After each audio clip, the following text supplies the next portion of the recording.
Hello. Well, today is Thanksgiving. May we be happy and thankful and full of joy for all that we have, but also realize there's still some suffering here in our own country.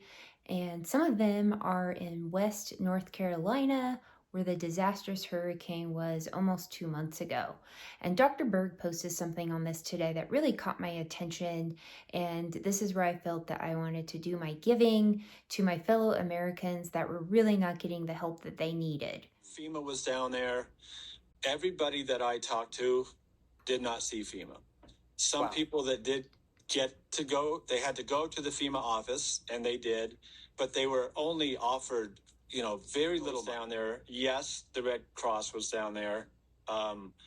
But when you're talking thousands and thousands of people without homes, their kids have nothing. And when you didn't just lose your home, you lost your clothing, you lost your vehicle, you lost your wallet, you lost your keys, you lost your identity, you lost everything. I'm not seeing a whole lot of help from the government. Nobody has seen the governor. Nobody has seen a president. Nobody has seen anybody. And it's almost like a third world country. I've been working in Ashe County, in and around Boone and Jefferson, North Carolina, and I'm not even in the hardest hit areas. These areas were pretty well devastated, but you get down near Asheville and, some of these towns that were basically almost wiped off the map. And when the media comes in, they show the town, but they don't go out on the side roads, and they don't go up into the valleys where these homes are just completely I heard gone. some things, but did not realize just how bad it was there and still is, and the help that they were not getting. So if you go to main media, you're never going to hear the whole truth. They're only going to tell you what they want you to hear, and our current government. So I actually tried to research as much as I could to find real people that were there and what they were saying, and real people who were helping. And it looked like many volunteers came in to help, but very little help from assistance from the government and FEMA. And I'm going to just show you a few clips starting with Dr. Berg and then real people on the ground. And if you would like to donate, Dr. Berg has a donation on his page, a GoFundMe. He donated $20,000. I also donated, and sometimes I'll see homeless people on the street holding the signs, and I always have mixed feelings about it. I don't often give to them, but I do like to give to places where people have totally been harmed or demolished, and it's not their fault, and they just really truly need help and aren't getting what they need. And so I felt good about donating here today, because even though we're not hearing much about it on the news anymore, and they don't tell you the whole story in the first place, these people still need a lot of help. And it looks like only citizens like us are going to be able to help other citizens like us, and that's where they're going to get the real help. So take a look at all these clips, and if you feel so called to donate, then go for it. If not, there are plenty of other places to donate as well. But this just really touched my heart, and I wanted to share it as well. So maybe all be thankful and have a wonderful Thanksgiving, and then also help others. Car that comes through here must help the residents. You must give everything. No, you must help the residents, and you've got to do it.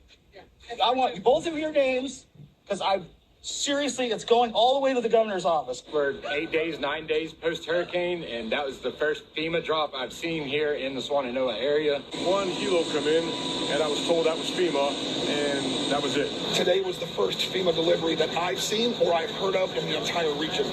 I went to put a couple of people into a hotel last night, and they have a security guard at the hotel. They said, "Oh, we're so sorry. The entire hotel has been booked for federal employees." And I was like, no, I have people that would just pull it out of a mountain. Hey, you've seen them turning people away, though? Yeah. They've turned people away for the last 2 days. Immediate help for $750. Hi, I'm Marty, and I'm with FEMA. And I'm here to talk to you about the assistance that you can receive from FEMA. There's been a lot of talk about the $750 as your initial assistance.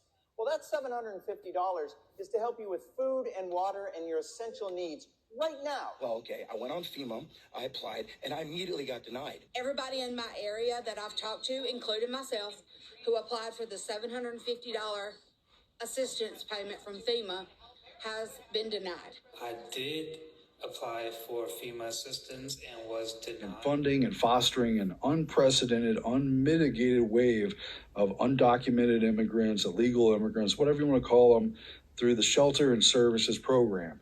Congress allocated roughly $1 billion for migrant assistance.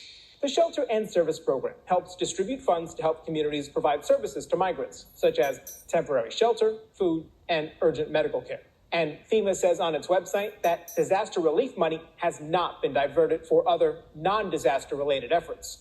This is Savannah Hernandez in Brunswick, Maine, reporting to you from the apartments where migrants are getting their rent paid for up to 2 years. Now, I wanted to give you guys a first inside look at these units. The migrants shared with us that they come furnished, so they have a flat screen TV in there, couches, tables, and chairs. We also asked them as well, hey, are you paying utilities here?